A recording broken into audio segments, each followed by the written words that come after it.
Alors justement, ces mesures retenues ou envisagées, quelles sont-elles? La réponse avec Florence Mavic et Bernie Merriot. Comment passer du gris au vert? Voici un catalogue non exhaustif des mesures possibles ou conflictuelles. Dans le transport, feu vert pour un bonus-malus favorisant les véhicules propres aux dépens des plus polluants. Un gros coup de pouce sera donné au transport en commun et au réseau TGV. Par contre, baisser de 10 km/h la vitesse sur route semble mal parti. Idem pour une taxation des poids lourds, les transporteurs voient les choses autrement. Faisons en sorte qu'il y ait moins d'émissions de CO2 en réduisant les émissions, en réduisant la vitesse, en ayant des biocarburants, en ayant des passages libres au péage, etc. Dans l'habitat, on va rénover les bâtiments anciens pour réduire les consommations d'énergie.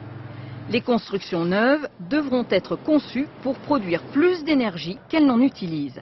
Des aides fiscales sont envisagées. Dans l'agriculture, le bio a de l'avenir. L'objectif, passer à 6% de culture en 2010.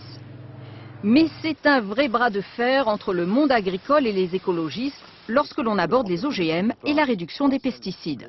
Il faut qu'on réduise de 50% les tonnages de pesticides dans un délai de 5 ans, c'est une obligation. Et d'ailleurs, je pense même que ce sera bientôt une obligation européenne.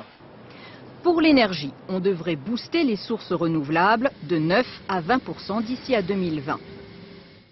Reste enfin la délicate question de l'écofiscalité avec la fameuse taxe carbone qui concerne la consommation du charbon, du gaz et du pétrole.